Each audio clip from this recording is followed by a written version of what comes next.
Okay, we're on 4.3. We're graphing in factored form. So we like factored form. Factors are the big parentheses that show what we call the roots. And this is really important. It's bolded, it's underlined. So when we say roots, that also means zeros. That also means x-intercepts. That also means solutions. All of those mean the same thing when we're talking about functions. So in our factored form, it shows the x-intercepts. So when you're graphing, you're like, oh, those are the roots. Those are the x-intercepts. They're very, very easy to see right from the equation. So the equation has r's for roots, but remember on the graph, those are your x-intercepts.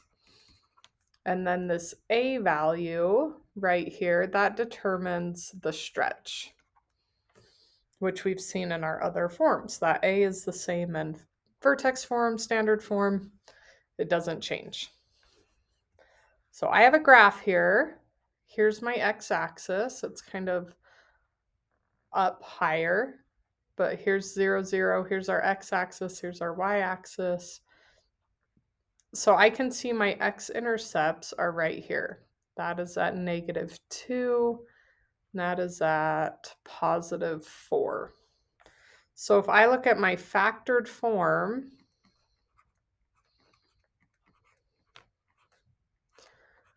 these values are my r's. They're my roots. So r1 is -2 and r2 is 4. And then a, you can see it on the graph if you look at, see how it goes up 1 over 1. If it starts like that, then a is 1. But I'm not going to have you ever like determine a looking at a graph. That's next year. So y equals, and I'm going to drop the a because it's 1, and then x minus, well, r1 is -2, and then x minus r2 is 4. And then let's simplify this up a little bit. Minus minus would be plus, and x minus 4.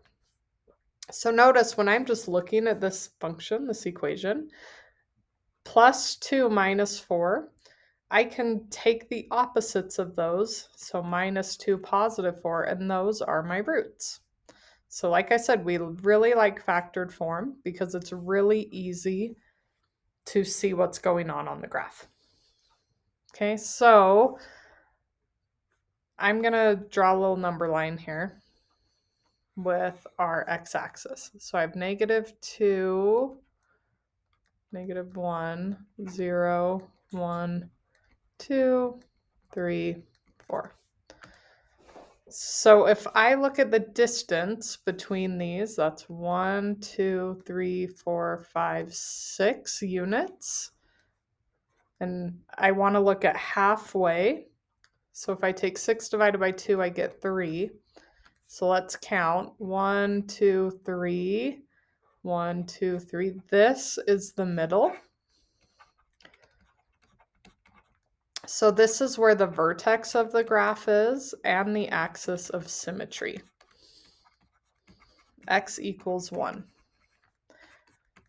So it takes a little bit of work, but factored form can also show us where the vertex is. So our vertex here is going to lie on x equals 1, our axis of symmetry. And we can see from the graph, our vertex, the x value is 1. It's halfway between the roots. And our y value is -9, which we can just see from the graph. Okay, so factored form is so helpful. Like if you have to graph an equation, you want it in factored form. It's really easy to find the intercepts and the vertex.